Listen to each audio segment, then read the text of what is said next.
Em Jujutsu Kaisen, existem 5 feiticeiros que foram classificados como um grau especial, aqueles que são considerados anomalias no mundo Jujutsu, capazes de causar até mesmo uma calamidade ou derrotar um país inteiro. Mas será mesmo que cada um mostrou o porquê de serem classificados como um grau especial durante toda a obra? Nesse vídeo você irá descobrir tudo o que precisa saber sobre cada um deles em detalhes e se realmente fizeram jus ao nome de feiticeiro de grau especial, enquanto eles serão ranqueados do mais fraco ao mais forte. Ficou curioso? Então bora pra vinheta que a gente tem muito o que conversar.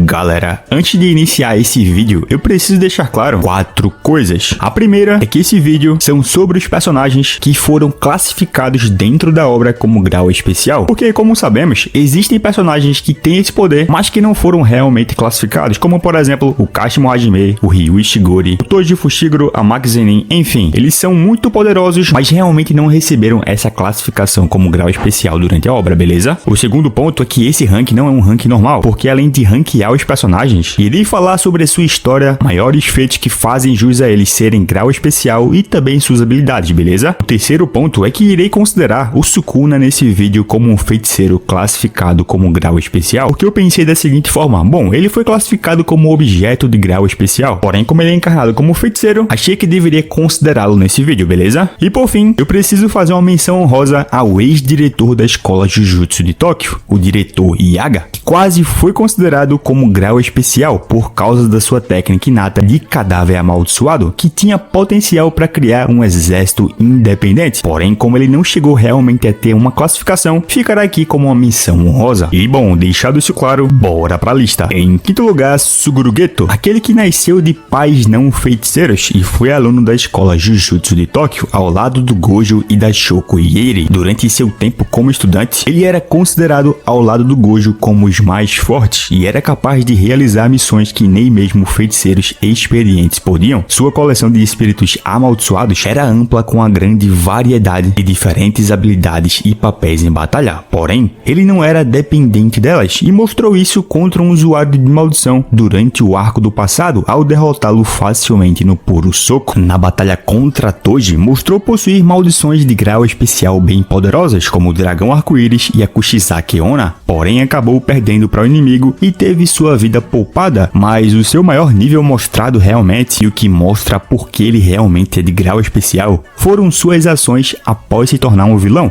e líder dos usuários de maldições, onde causou um incidente em que massacrou mais de 100 civis não feiticeiros em uma única noite. Foi expulso da escola Jujutsu de Tóquio e passou a ser conhecido como o pior de todos os usuários de maldição. Durante os eventos de Jujutsu Kaisen Zero, Geto se tornou a maior ameaça para a humanidade na época, ao ser capaz de invocar milhares de maldições em vários lugares ao mesmo tempo, um poder tão imenso que, junto com seus subordinados, teve poder suficiente para declarar guerra contra a escola Jujutsu. Porém, acabou perdendo para o Yu Tokotsu com 6 meses de experiência, porque teve que separar suas maldições devido à sua estratégia, e se tivesse mais tempo para se tornar mais forte, talvez o Geto pudesse ficar mais alto no ranking, porém ficará como último nessa lista. Sua técnica inata, como eu já falei anteriormente, é a manipulação de espírito amaldiçoado, que permite que ele controle espíritos de vários graus diferentes, como por exemplo, os seus principais, o dragão arco-íris, que é um grande espírito amaldiçoado semelhante a um dragão oriental, com a pele mais dura entre todas as maldições dele. A segunda aqui é Kuchisake Onna, que é um espírito vingativo imaginário da popular lenda Yokai, que é capaz de prender os inimigos do Geto dentro de um domínio simples, com o voto de vinculação, que não pode ser dissipado até que o alvo responda a pergunta, e se a resposta não for do seu agrado, o espírito pode instantaneamente criar tesouras no ar para atacar o inimigo imediatamente. Outra maldição dele ainda é a Tamamo no Mai, que é um espírito amaldiçoado imaginário de grau especial, que foi invocado por Suguru Geto durante o seu confronto contra o Yuta, enquanto ele se preparava para liberar o seu Maximum Uzumaki, porém suas capacidades não foram reveladas. E claro, ele também tem a maldição do inventário, que é um espírito amaldiçoado que originalmente pertencia ao Toji e foi capturado por ele após a morte do assassino de feiticeiros, e com ela, Geto pode armazenar muitos objetos diferentes dentro do seu corpo. Apesar do seu tamanho tamanho, e foi com ele que ele conseguiu invocar a nuvem brincalhona, uma ferramenta de grau especial. E claro, a sua técnica mais poderosa é o Máximo Uzumaki, a técnica máxima da manipulação de espírito amaldiçoado, que combina um grande número de maldições coletadas em um ataque poderoso. Contra o Yuta, Geto usou mais de 4.000 maldições em sua técnica, porém acabou perdendo para o Yuta e a Rika. O quarto lugar dessa lista é Yuki Tsukumo, a feiticeira que não está alinhada com o jeito como a escola Jujutsu conduz a batalha contra as maldições e por isso não assume missões, já que ela acredita que a organização está tratando os sintomas e não a causa, já que ela quer destruir completamente todas as maldições. No passado, foi ela quem encontrou a Oitodo e o ensinou tudo o que sabe sobre Jujutsu, como por exemplo o domínio simples, além claro da famosa pergunta qual é o seu tipo de mulher. Em Shibuya, Yuki chega a tempo e mostra um pouco da sua força ao salvar o grupo de feiticeiros e serem esmagados pela técnica da queda de gelo da Uraume, mas mostrou a extensão do seu poder realmente porque é considerada grau especial em sua batalha contra Kenjaku, quando ela derrotou uma maldição de grau especial invocada por ele com apenas um único golpe, enviou o vilão voando com seu segundo ataque e até mesmo o fez se questionar se ele poderia mesmo lutar com alguém tão forte quanto a Yuki, algo que forçou Kenjaku a expandir seu domínio, que para a surpresa dela possuía barreira aberta como a do Sukuna, e isso dificultou bastante para Yuki, já que seu domínio simples, que não é forte contra esse tipo de domínio, não durou muito tempo e a fez ser atingida pelo acerto garantido. Contudo, a Yuki conseguiu resistir e através do uso da técnica amaldiçoada reversa conseguiu se curar de todos os ferimentos e ainda voltou para o campo de batalha para ajudar o Chozo, que havia retornado para lutar com um cara que deu tudo por seu plano. Além disso, um detalhe importante é que ela se mostrou capaz de fazer o seu Shikigami batalhar em seu lugar enquanto ela se curava. Porém, Kenjaku consegue dominar os dois com a técnica sistema antigravidade e a pega desprevenida com um mini Uzumaki, parte a feiticeira ao meio. Porém, ainda assim, a Yuki conseguiu criar um buraco negro para derrotar o inimigo, mas acabou que o seu sacrifício foi em vão, já que ele conseguiu sobreviver. A sua técnica inata é a Fúria Estelar e permite que ela adicione massa virtual a si mesma e ao seu Shikigami, o Garuda, e assim consegue reforçar seus ataques físicos com força igual à massa atribuída a eles. E a massa adicionada não pesa no usuário, mas também aumenta a força de tração do corpo, só que o aumento da massa afeta outros objetos com os quais a Yuki ou o Garuda entram em contato, permitindo assim que eles sintam o peso adicionado nos golpes. E essas alterações só afetam a Yuki depois que ela ultrapassa um determinado limite de densidade, e a adição de quantidades titânicas de massa condensará seu corpo em um buraco negro com extrema densidade e gravidade. Porém, como é uma técnica kamikaze, não vejo como ela realmente usaria numa batalha sem se sacrificar. E além disso, a Yuki também possui domínio simples, que é a técnica antidomínio que resiste ao acerto garantido de uma expansão de domínio, e que no seu caso, enquanto ela corria, o domínio a seguia para todos os lugares, algo que, se não me falha a memória, não foi mostrado por nenhum outro feiticeiro. E embora não tenha sido mostrado, Yuki é capaz de expandir seu domínio, mas como não sabemos como funciona e também por seus feitos, ela ficará aqui nessa posição, já que precisou de ajuda para lutar com o Kenjaku e ainda assim perdeu. Em terceiro lugar, Yuta Okotsu. Yuta nasceu em 7 de março de 2001. Em algum momento na sua infância, conheceu Rika Orimoto e eles se tornaram amigos. Em 2011, Yuta recebeu um anel de promessa da Rika e os dois prometeram se casar quando crescessem. E, infelizmente, Rika foi morta por um acidente na rua. Só que nesse momento, Yuta, como não queria perder sua amiga, sem querer amaldiçoou sua alma para permanecer com ele. E isso fez ela se transformar em um espírito vingativo. E assim, Rika assombrou Yuta por 5 anos. E enquanto crescia, quando Yuta se tornava um alvo de bullying, Rika simplesmente matava as pessoas. E isso fazia com que Yuta se isolasse para proteger as pessoas de serem mortas. E assim que a escola Jujutsu de Tóquio percebeu que Yuta é amaldiçoado com uma maldição de grau especial e o leva para ser executado, Gojo intervém, consegue matricular o garoto na escola e pausa sua execução por um tempo, certificando-se de que não aconteça nunca, já que na escola ele iria aprender a controlar sua maldição, algo que acabou culminando em seu desenvolvimento e também no seu primeiro grande feito como um feiticeiro, a batalha contra Geto, em 24 de dezembro de 2017. Durante o jogo do abate, Yuta facilmente derrotou Dhruv Lakdawala e também enfrentou Kuro Urushi, sem revelar que é capaz de usar a técnica amaldiçoada reversa para que o Ryu e a Uro não saibam todos os truques deles. Só que após ele derrotar a maldição, Yuta ainda consegue batalhar ao mesmo tempo contra a Uro e o Ryu. E na batalha contra Sukuna, Yuta e Rika conseguem salvar o Itadori e o garoto prodígio ativa sua expansão de domínio. E é lá dentro que as coisas acontecem. Yuta, Rika e Yuji pressionam Sukuna até o limite da alma entre ele e Megumi para separar os dois, e os três quase conseguem ter sucesso na missão. Porém, no último segundo, o Sukuna consegue ativar o corte que corta o mundo e derrota os três momentaneamente. Feitos absurdos que realmente colocam Yuta como um feiticeiro de grau especial e também o terceiro nessa lista. Mas ainda assim precisamos saber mais coisas sobre ele. A imensa energia amaldiçoada de Yuta vem da sua relação genética com Michizane Sugawara, e ela só se manifestou pela primeira vez quando ele transformou a Rika sem querer em um espírito amaldiçoado, e assim ela se tornou um espírito vingativo tão poderoso que o Geto a apelidou de Rainha das Maldições, e a energia amaldiçoada ilimitada da Rika poderia ser moldada em qualquer técnica, permitindo que o Yuta usasse técnicas avançadas de maldição dentro de um ano após aprender os fundamentos do Jujutsu. Depois dos eventos de Jujutsu Kaisen Zero, Yuta ainda reteve as enormes quantidades de energia amaldiçoada que foram desvendadas da maldição da Rika, e mesmo depois que seu espírito foi para o além, a sua quantidade geral é ainda maior que a do Satoru Gojo, que o Ishiguro, que possui a maior produção de energia amaldiçoada de todos os tempos, sentiu que a energia do Yuta era quase sem fundo, e em seu segundo ano como feiticeiro, Yuta melhorou o seu controle sobre a energia amaldiçoada drasticamente, quando ele entende que ele apenas não carrega vastos níveis de energia, mas agora também consegue aplicá-lo de forma mais eficiente. Outro ponto é que, como sabemos, Yuta ainda tem a Rika, e com ela pode usar a manifestação completa enquanto ela está conectada a ele pelo anel, e acessar assim seu suprimento de energia amaldiçoada para reabastecer a sua. Porém, ele só pode manter essa forma por cerca de 5 minutos, e a sua técnica inata, como eu já falei anteriormente, é o copiar, que permite o feiticeiro de grau especial copiar qualquer técnica inata enquanto está conectado a Rika, como por exemplo, Fala Amaldiçoada do clã Inumaki, o Shikigami do Dhruv Lakdawala, que são alguns morcegos que voam ao redor do oponente para formar uma esfera, e sua trajetória orbital constitui um domínio que pode cortar qualquer um dentro dela. Com a manipulação do céu da Urutakaku, ele pode transformar o céu em uma superfície tangível e usá-lo para manipular o espaço, semelhante a como a lente cria distorção. Com a técnica da extinção da Hana Kuruzu, ele consegue anular todas as técnicas inatas. Com os de equipamento de guerra, Yuta replicou a técnica do Charles Bernard, que lhe permite ver o futuro de um alvo, só que ao contrário do Charles, Yuta não usa uma ferramenta amaldiçoada de lança semelhante a uma caneta, ele usa a sua própria katana, e a premonição concedida por essa técnica permitiu que Yuta visse os movimentos futuros do Sukuna e desferisse um duro golpe nele. E por fim, ele também copiou o Santuário do Sukuna, que o permitiu soltar golpes invisíveis que cortam inimigos, e a sua expansão de domínio, o autêntico amor mútuo, que permite o Yuta empunhar qualquer uma das katanas espalhadas dentro dela e ativar técnicas amaldiçoadas copiadas sem qualquer restrição. E além disso, uma técnica amaldiçoada copiada também serve como acerto garantido do domínio, como por exemplo, a saída máxima Escada de Jacó da Hana Kuruzu. Em segundo lugar, Satoru Gojo, o feiticeiro mais forte da era moderna, e aquele que nasceu com o ilimitado e os 6 olhos em 400 anos, que demonstrou o porquê de ser grau especial ao longo de toda a obra. Desde o seu nascimento, o Gojo nunca foi normal, e devido ao seu poder, o equilíbrio do mundo Jujutsu mudou, e ele até mesmo teve uma recompensa no valor de mais de 100 milhões colocada em sua cabeça, e foi alvo de caçadores de recompensas. No entanto, eles acabaram sendo impotentes diante dele. Em determinado momento, Toji Zenin, do clã Zenin, foi ver Satoru Gojo, e enquanto acompanhava a criança, Gojo notou a presença de Toji e se virou para olhar para ele, surpreendendo o membro do clã Zenin, já que ninguém era capaz de sentir a sua presença, e desde estudante, Gojo era considerado o mais forte ao lado do Geto, e assim como falei anteriormente, podiam realizar missões que até mesmo feiticeiros experientes não podiam, e à medida que ele continuava a crescer, Gojo aumentou ainda mais o seu poder, e chegou ao ponto do Geto acreditar que sozinho ele poderia destruir toda a humanidade. Kenjaku e o grupo do Mahito até mesmo tiveram que pensar em todo um plano para poder selá-lo, porque derrotá-lo estava fora de questão, e mesmo assim, quase deu errado. Em seu duelo contra Sukuna, Gojo provou ser superior em termos de combate corpo a corpo contra o imensamente poderoso Rei das Maldições, que já havia demonstrado habilidades impecáveis de artes marciais ao se manter ao mesmo tempo contra Yuji e Amaki. E mesmo na batalha de 3 contra 1, quando Sukuna invocou Mahoraga e o Agito, Gojo ainda assim conseguiu se mostrar superior nesse quesito ao Rei das Maldições. Além disso, com apenas um Black Flash, Gojo foi capaz de danificar Sukuna ao ponto de deixá-lo temporariamente inconsciente, algo que o Itadori não conseguiu, mesmo atingindo o Black Flash 9 vezes no Rei das Maldições. E outro ponto ainda é que quando o domínio do Sukuna sobrepôs o vazio ilimitado, Gojo resistiu a inúmeros ataques de corte de Sukuna, enquanto usava a técnica amaldiçoada reversa para se curar instantaneamente se mostrar sinais de dor ou ser afetado pela perda de sangue e ferimentos, e ainda assim foi capaz de continuar lutando contra o Sukuna com grande eficiência, eventualmente ganhando tempo suficiente para recuperar sua técnica amaldiçoada. Agora, quando falamos de energia amaldiçoada, a a do Gojo é vasta o suficiente para que ele possa usar a expansão de domínio pelo menos 5 vezes em um dia, enquanto a maioria dos feiticeiros só pode usá-la uma vez. Gojo tem excelente controle sobre ela e é capaz de ativar seu domínio em uma fração de segundo, usar a técnica amaldiçoada reversa, até mesmo combinar energia amaldiçoada positiva e negativa, além de também ter conseguido usar o Black Flash 4 vezes na mesma batalha. Com o ilimitado, Gojo tem um controle absoluto sobre o espaço através da manipulação da energia amaldiçoada em um nível atômico, resultando assim em múltiplas técnicas subsequentes dentro da capacidade geral, que são as seguintes: o infinito, que é a capacidade de desacelerar infinitamente o que quer que vá em direção ao Gojo. A segunda técnica é o seu lapso, que é o azul, que é o subproduto do Gojo, amplificando a energia ilimitada e negativa, produzindo assim um vácuo, e através dele, Gojo cria um cenário onde o próprio mundo é forçado a se corrigir e preencher o espaço negativo, fazendo com que toda a matéria no alcance do espaço comandado seja reunida, e isso é melhor ainda aplicado quando ele usa a saída máxima do azul e cria um centro de gravidade em um espaço específico capaz de atrair toda a matéria, esmagando assim em esforço semelhante a um buraco negro. Com a reversão do feitiço, o vermelho, o Gojo ganha o poder de repelir, e isso gera uma força repulsiva extremamente poderosa, repelindo toda a matéria em sua vizinhança, que o Gojo pode disparar diretamente ou controlar sua trajetória. Com o vazio roxo, a técnica que funde o azul e o vermelho, Gojo consegue criar uma massa imaginária que é lançada em direção ao alvo e apaga tudo que entra em contato. Além disso, o Gojo pode usar também técnicas antidomínio, como por exemplo o domínio simples e a emoção da Lotus Decadente, que é uma arte secreta ensinada dentro dos 3 grandes clãs. A sua expansão de domínio é o vazio ilimitado, que cria um espaço metafísico que faz com que as vítimas recebam todo tipo de estímulos e informações infinitamente, restringindo assim seus processos de pensamento e ações. E em termos de força bruta, o domínio do Gojo é igual ao próprio Santuário Malévolo do Sukuna e perde apenas no seu refinamento. E claro, por último, mas não menos importante, ele possui os 6 olhos, que o permite reduzir seu consumo de energia amaldiçoada da ativação da técnica infinitamente para perto de nada. Por causa disso, ele nunca ficará sem energia amaldiçoada, além de também fazê-lo perceber o mundo de forma diferente, já que ele consegue perceber tudo em termos de massa, velocidade, energia e assim por diante. Resumindo, é uma apelação, porém ele acaba perdendo para o primeiro lugar da lista, Yomen Sukuna, o feiticeiro mais forte da história, que foi considerado o rei das maldições durante a Era Heian, onde ele venceu todos os feiticeiros da Era de Ouro. Só que após todos esses acontecimentos, e ao aprender com Kenjaku como selar sua alma em um objeto amaldiçoado, Sukuna dividiu seu poder em 20 dedos indestrutíveis e assim, 1000 anos depois, mais precisamente em junho de 2018, encarnou quando Yuji consumiu um desses dedos. Porém, como sabemos, ele conseguiu enganar o garoto com o voto vinculativo e atualmente está possuindo o corpo do Megumi. No passado, enquanto ainda residia no ventre da sua mãe faminta ao lado do seu irmão gêmeo, Sukuna não queria morrer de fome e por isso consumiu seu gêmeo, que reencarnaria séculos depois e daria à luz ao Itadori, que é o seu, entre aspas, sobrinho. Sua força ainda é tida como tão alta que até mesmo Satoru Gojo, o feiticeiro mais forte da Era Moderna, não foi capaz de vencê-lo numa batalha de 1 contra 1. E após isso, semelhante à Era Heian, Sukuna tem derrotado feiticeiro após feiticeiro que tenta enfrentá-lo. Derrotou Hajime após revelar sua forma original, derrotou Higuruma, derrotou Yuta, Maki, Chozo e também o Kusakabe, fora outros feiticeiros que saíram do campo de batalha por cansaço, como Ino, Larui e o Miguel, que ajudou seu amigo a sair do local da luta. Outro ponto ainda é que, fazendo jus à sua fama, Sukuna é o personagem com maior quantidade de energia amaldiçoada da obra, ao ponto de que o Yuta, que tem mais energia que o Gojo, especular que ele tem cerca de 2 vezes mais energia que ele, com o seu corpo original. Hajime, com o auxílio da sua técnica amaldiçoada, percebeu que o corpo do Sukuna era algo perfeito para o Jujutsu, e além disso ele conseguiu executar o Black Flash um total de 5 vezes, e a sua técnica inata é o Santuário, que permite ele lançar golpes que lembram muito utensílios de cozinha, como cortes e liberação de chamas, onde ele já demonstrou várias técnicas. A primeira é o Desmantelar, que é o ataque padrão do Sukuna, que normalmente é lançado nos inimigos, e que tem uma versão mais poderosa chamada de Corte que corta o mundo, onde ele dá uma característica diferente para sua técnica e estende a área do alvo para o próprio mundo e corta o que estiver dentro do espaço. Com o Clivar, ele consegue usar um ataque de corte que se ajusta dependendo da natureza do alvo e do nível de energia amaldiçoada para cortá-los de uma só vez. Porém, nesse caso, a menos que usado dentro da sua expansão de domínio, Sukuna deve fazer contato físico com o alvo para ativá-lo. Com a chama divina, Sukuna pode criar e manipular fogo para ataques de longo alcance, recitando o cântico Fuga, e essa técnica só pode ser usada depois que ele realiza o Desmantelar e o Clivar. Além disso, Sukuna também, após possuir o Megumi, consegue usar a técnica das 10 sombras, que permite ele invocar até 10 Shikigamis diferentes, usando suas sombras como intermediário, além de também lhe conceder manipulação geral das sombras, permitindo permitindo assim que ele se esconda dentro delas ou armazene objetos. E os 2 Shikigamis mais poderosos que ele mostrou ser capaz de invocar foram os seguintes: o Mahoraga, que é o Shikigami mais poderoso da técnica das 10 sombras, que vem equipado com a espada do extermínio e possui a capacidade de se adaptar a todos os fenômenos. E pode usar também o Agito, que é o Shikigami formado a partir da fusão da Nue com a grande serpente, o cervo redondo e o funeral do tigre. E por causa disso, o Shikigami pode produzir eletricidade a partir dos seus punhos e se regenerar ou curar outros com a técnica amaldiçoada reversa, que por falar nela, o Sukuna também é capaz de utilizá-la, e não apenas para se curar, mas também para curar outras pessoas ou ainda curar sua técnica amaldiçoada. Além disso, Sukuna também mostrou ser capaz de usar a amplificação de domínio, onde ele cria um domínio na forma de uma aura em torno de si mesmo, que o torna capaz de neutralizar técnicas inatas com a qual entra em contato. Porém, enquanto a amplificação está sendo usada, ele não pode usar sua técnica inata. E claro, falando ainda de técnica antidomínio, ele pode usar a cesta vazia de Vimy, que assim como o domínio simples, neutraliza a barreira de domínio para anular o seu fator de acerto garantido. E por falar em domínio, a sua expansão é o Santuário Malevolente, que cria um santuário budista decorado com caveiras, e tudo dentro desse domínio é implacavelmente cortado com o desmantelar e o clevar. E o Santuário Malevolente tem um traço único: ele não cria um espaço separado usando a barreira. Em vez disso, manifesta num espaço sem barreira, porque ao permitir uma rota de fuga, formar um voto vinculativo, Sukuna consegue aumentar consideravelmente o raio do seu acerto garantido, chegando a um máximo de quase 200 metros. Mas enfim, galera, esse é o meu rank dos 5 feiticeiros classificados como grau especial dentro da obra. Deixa o teu rank aqui nos comentários e bora debater, que é sempre a melhor parte.